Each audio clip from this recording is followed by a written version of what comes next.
ada satu penyakit dinamakan sebagai Peter Principle. Kita ada leader. Leader kita ni, dia akan grow mengikut limit kompetensi dia. Okey, dalam Peter Principle, dia menyatakan bahawa, katakanlah kita ada seorang leader, nama dia Amir. Amir ni, kita baru angkat dia menjadi leader. Yang mana dalam video sebelum ni, saya dah explain lebih detail. Amir ini kena ada kemampuan emotional, experience, mindset, skill set. Empat jenis kompetensi ni kena ada. Tapi dalam Peter Principle, boleh tengok gambar ni. Ini adalah study yang orang dah buat tentang Peter Principle. Yang mana dia memberitahu, katakanlah awak ada seorang leader. Leader awak ni, dia akan always growing sampai last kali tak kompeten. Daripada orang yang padu, lala jadi orang yang dibenci oleh semua orang. Dan benda ni kelakar, banyak berlaku tau. Contohnya, awak ambil staff yang perform. Okay, fine. Staff tu perform kan, awak tengok dia top sale, top marketing. Awak jadikan dia sebagai leader. Bila dia jadi leader, last kali dia yang tak perform. Padahal dia ni perform dulu. Tu nama dia Peter Principle. Everyone will grow to the level of incompetency. Orang-orang, contoh saya ambil kita ada level 1, level 2, level 3, level 4, level 5, level 6. Setiap orang akan grow kepada level, contoh dia dekat bawah, dia level 1. Kita pun naikkan dia dekat sini. Oh, bagus engkau, naik level sini. Tiba-tiba dekat sini, dia dah tak kompeten dah. Dekat sini dia benci oleh staff apa semua. Dulu kau perform. So, apa nak buat guys? Ini tips saya. Awak kena tahu ceiling level dia. Kita panggil sebagai ceiling leadership. Ceiling adalah macam bumbung kan. Ceiling leadership dia. Sebab semua orang ada ceiling leadership masing-masing. Dan kita kena tahu, Amir ni tadi ni, dia entah-entah, rupanya Amir ni tak boleh grow jauh sangat pun. Kalau Amir kita convert dekat sini, rupanya Amir ni dia hanya boleh grow level 1, level 2, level 3, sampai sini dah mampus. Amir akan mati. Mati sebab dia akan dibenci oleh semua orang, dan last sekali Amir terpaksa resign sebab tak kompeten.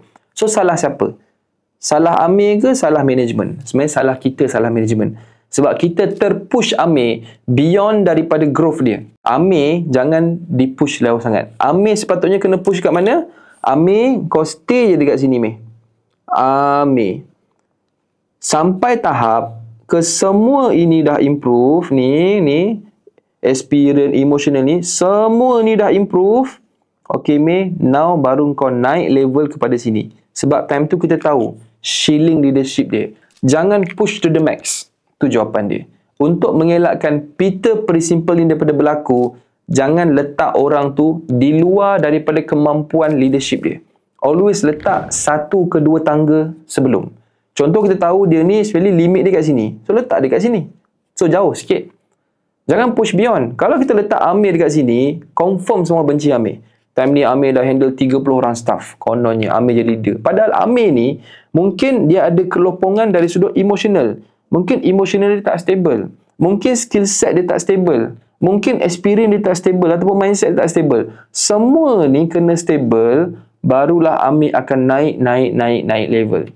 Ini bukan cerita Amir. Mungkin awak adalah Amir. Awak adalah bos yang sebenarnya tak stable. Sebab tu, your personal income will never grow past your personal development. Income peribadi awak takkan melebihi personal development awak. Rupanya awak yang tak develop. Sebab tu saya bercakap benda ni kepada semua leader-leader yang dekat luar sana. Kadang-kadang awak emosional tak stable, cepat koyak. Experience tak ada experience pun. Sebab tu kena sabar. Tenang, pasti menang. So nak tenang, grow slow-slow secara organic growth. Saya sebagai orang yang terlampau laju, saya nak beritahu awak, kelajuan membunuh. Laju versus gelojoh, mana satu?